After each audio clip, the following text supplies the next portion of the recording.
Welcome to Movie Slice. You little prick! You... Quick fun recaps of your favorite movies. Sharp, funny, and to the point. Hit subscribe and get your perfect slice of cinema. The story Beowulf and Grendel begins in Denmark during the time of the Vikings.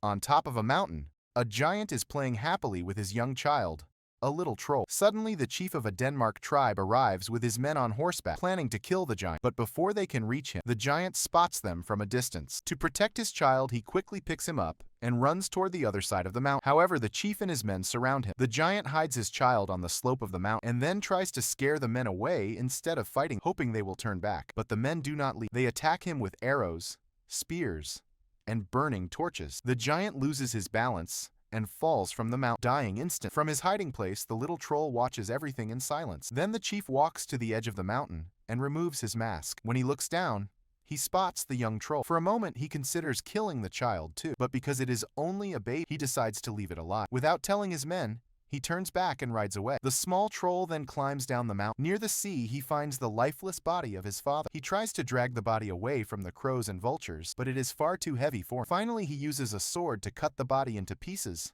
and carries them into a cave. There he hides the remains and begins living in the cave all alone. Many years pass and the troll grows up, but every day, when he looks at his father's severed head, he cries in sorrow and remembers him. Meanwhile, in the Viking tribe of Denmark, a priest performs a religious ceremony for the opening of a new tavern. He announces to the chief that the tavern is now fully ready. On the other side, the troll who has been waiting all these years to take revenge for his father finally comes out of his cave. That evening, while some Viking warriors are celebrating inside the tavern, the troll arrives. He attacks the guard outside, smashing his head, and then enters the tavern. Inside, he slaughters all the Vikings brutally. The next morning, the chief comes to the tavern with his men. The sight shocks him. The bodies of the Viking warriors who had stayed there overnight are scattered everywhere. They were all killed in a savage way. The chief asks his commander, "Where were you when this happened?" The commander replies, "I was in the village. Some young men stayed here after drinking, but I don't know who killed them so cruel." Strangely, no women or elders were harmed. Hearing this, the chief grows uneasy. After that, the scene shifts to the Vikings of Gateland, whose leader is Leo, a famous Viking warrior. As always, they set out on their ships for raids and plunder. But during their journey, the cold weather forces them to stop near Denmark. Meanwhile, that night, the Danish chief goes near the mountain with his guard and calls out, challenging the troll. But as he takes a few steps forward, the troll suddenly appears from behind and strikes the guard on the head, killing him instantly. From a distance, the chief sees this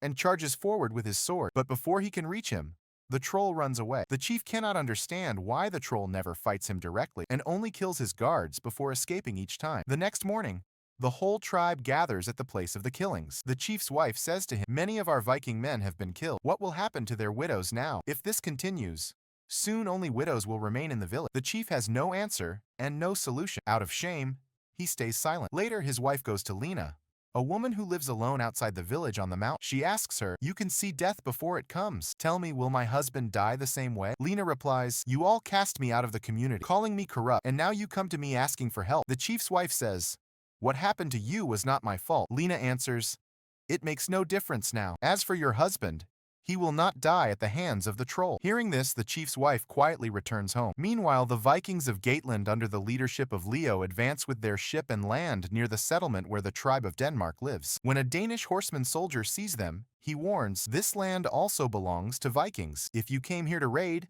then leave at once." Leo replies, "I am Leo, the famous Viking warrior. During our journey, we only wish to rest here for a few days. We have no plans to raid." The soldier says, "We have heard much about. I will take you to meet our chief, Leo." And his men meet the chief. The chief is pleased to see him and says, "The last time I met your father, you were still a child. Now you have grown into a great warrior." Leo nods in agreement. That night, the chief arranges a feast in the tavern for Leo and his men. The chief's wife herself serves the drinks. During the feast, Leo asks, "Why are there so many widows here and so few men?" The chief tells him about the troll's nightly attacks. Hearing this, Leo says, "If the troll comes every night to kill Viking men, then from now on, my men and I will wait for him." After the party, the chief, his wife, and the others return home. But Leo and his warriors, along with a few men of the tribe, remain in the tavern. At midnight, the troll comes outside the tavern. First, he sniffs around a priest, then moves to the door, smelling to check whether the Vikings inside.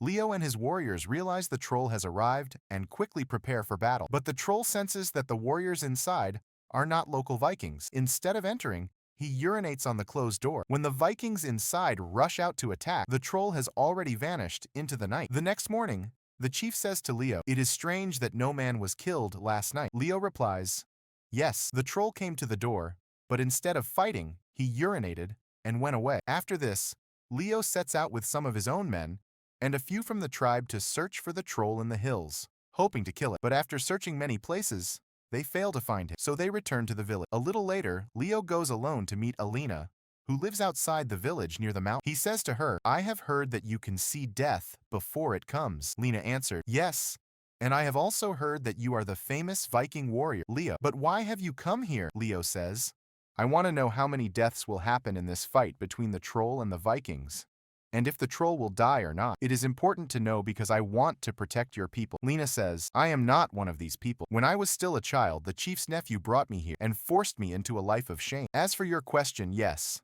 I have seen the future. The troll will be killed, but many Vikings will also die, and the land will run red with blood. In truth, the people here deserve no better." Then Leo asks, "Why do you say that?" Lena answered, "Because of what they did to the troll. This is their punishment. You should stay away from this matter." Before Leo can ask more, his men arrive searching for him. They say evening is approaching. We need to be ready. So Leo returns with them to the tribe. Later, Leo speaks to the chief in private and asks, "Has the troll ever killed a woman, child, or old person?" The chief answers, "No, he only kills our Viking men." Leo says, "That means he is intelligent and in a way disciplined." The chief looks surprised and says, "He is killing our people, and yet you are praising him." Leo replies, "I am not praising him. I just think there must be a reason why he only kills men. Until now, he has not attacked us or your other villagers directly." The chief then says, 20 years ago, a troll was killed. Since then, none were seen. I don't know where this one has come from. If you are afraid of the troll, then don't fight." That evening, Leo and his warriors once again wait inside the tavern for the troll. When they hear the sound of his arrival, they rush outside with swords ready. But once again,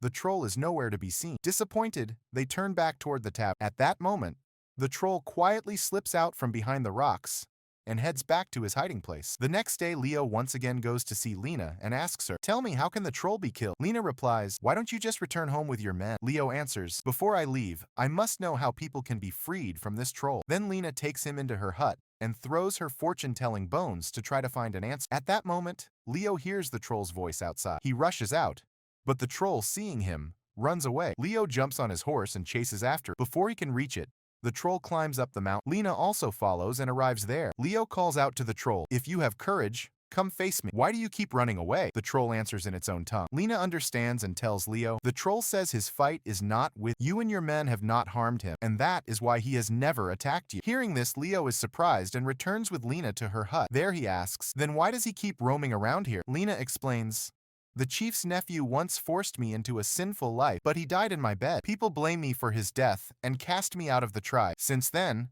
I have lived here alone. Many Viking men used to come every night to dishonor me, but ever since the troll started appearing, none of them dared to come. That is why I will not help you kill him. The poor troll has already suffered too much." After learning this, Leo goes back to the chief and says, "Through Lena, I spoke with the troll. He told her that the Vikings treated him very cruel. That is why he is taking revenge." The chief looks uneasy and says, "I will talk to you about this later." As Leo is leaving to return to his men, he sees a disabled man being beaten cruelly by some children. Leo drives the children away. The man then says to him, "My father fought against the troll's father. That is why the troll killed all the men of my family. I know where the troll lives.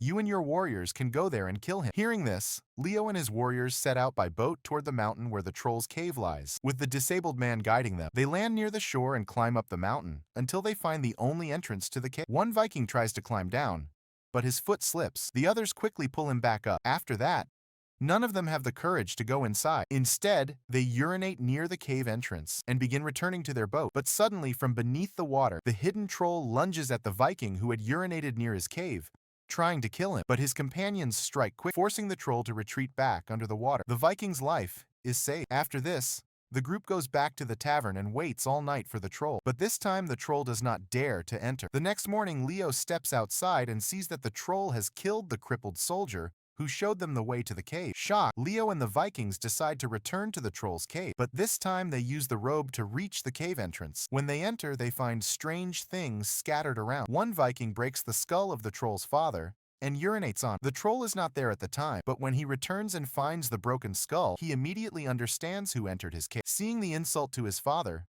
the troll becomes furious. That evening, while the Vikings are asleep inside the tavern, the troll attacks them brutally. He kills the one who broke his father's skull. Seeing this, Leo also starts fighting with the troll, but Leo is too weak compared to the troll. The troll tries to escape through the roof, but Leo grabs his leg and pulls him down, wrapping a heavy iron chain around his arm. Angrily, the troll punches Leo and struggles to break free, but his hand gets caught in the chain. A Viking shoots an arrow at him, but the troll knocks him away. Before the others can attack, the troll cuts off his own hand to escape. He runs toward the sea, but doesn't get far. He collapses and dies on the shore. Suddenly, his body is dragged away into the sea by some unseen force. The next day, the Vikings mourn their fallen comrades and burn their bodies. Leo turns to the chief and says, "You told me only half the truth. Now that the troll is dead, at least tell me everything." The chief admits that they had once killed the troll's father without reason, and now they are all paying the price. Leo replies, "Because of your thinking, an innocent was killed, but this troll was not like you. He never harmed the innocent." Hearing this, the chief feels ashamed. That night,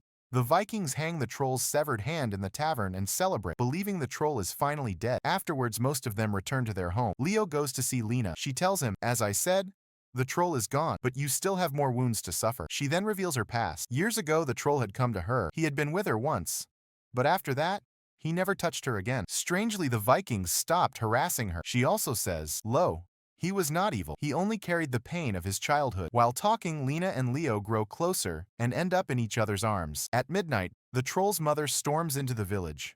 On her way, she kills a priest. She then enters the tavern and slaughters all the Vikings inside. She takes her son's severed hand with her. The next morning, a small boy secretly approaches Lena. She tells him to stay quiet, then quietly leaves with him. Meanwhile, the Vikings believe the troll is still alive and responsible for the new killings. They go hunting for him. At the seashore, they find another comrade's severed head. Leo's suspicion grows stronger. The troll might still be alive. He rushes into the cave alone, diving through the water. Inside, he finds the troll's body lying on a rock, but as he steps closer, the troll's mother suddenly attacks him from behind. She strangles him, but Leo grabs a stone and smashes it against her head. Then he seizes a sword and kills her. At that moment, the young boy arrives with a sword in hand. Seeing him, Leo realizes the truth. This boy is none other than the son of Lena and the troll. Leo lowers his weapon and does not harm him. Later, Leo returns to the tribe and tells the chief, "I am leaving." The troll and his mother are truly dead now. Before going, he meets Lena once more and warns her, "If people find out the troll has a son, they will kill you both." Lena answers calmly, "This secret will stay only between us." Saying this, she walks away. In the end, Leo builds graves for the troll and his mother outside Lena's hut. But from a distance, the troll's son watches everything with tears. Then Leo leaves with his men, returning to Gateland, and that's where the movie ends. Don't forget to like and share this video. I'll see you in the next video. Goodbye.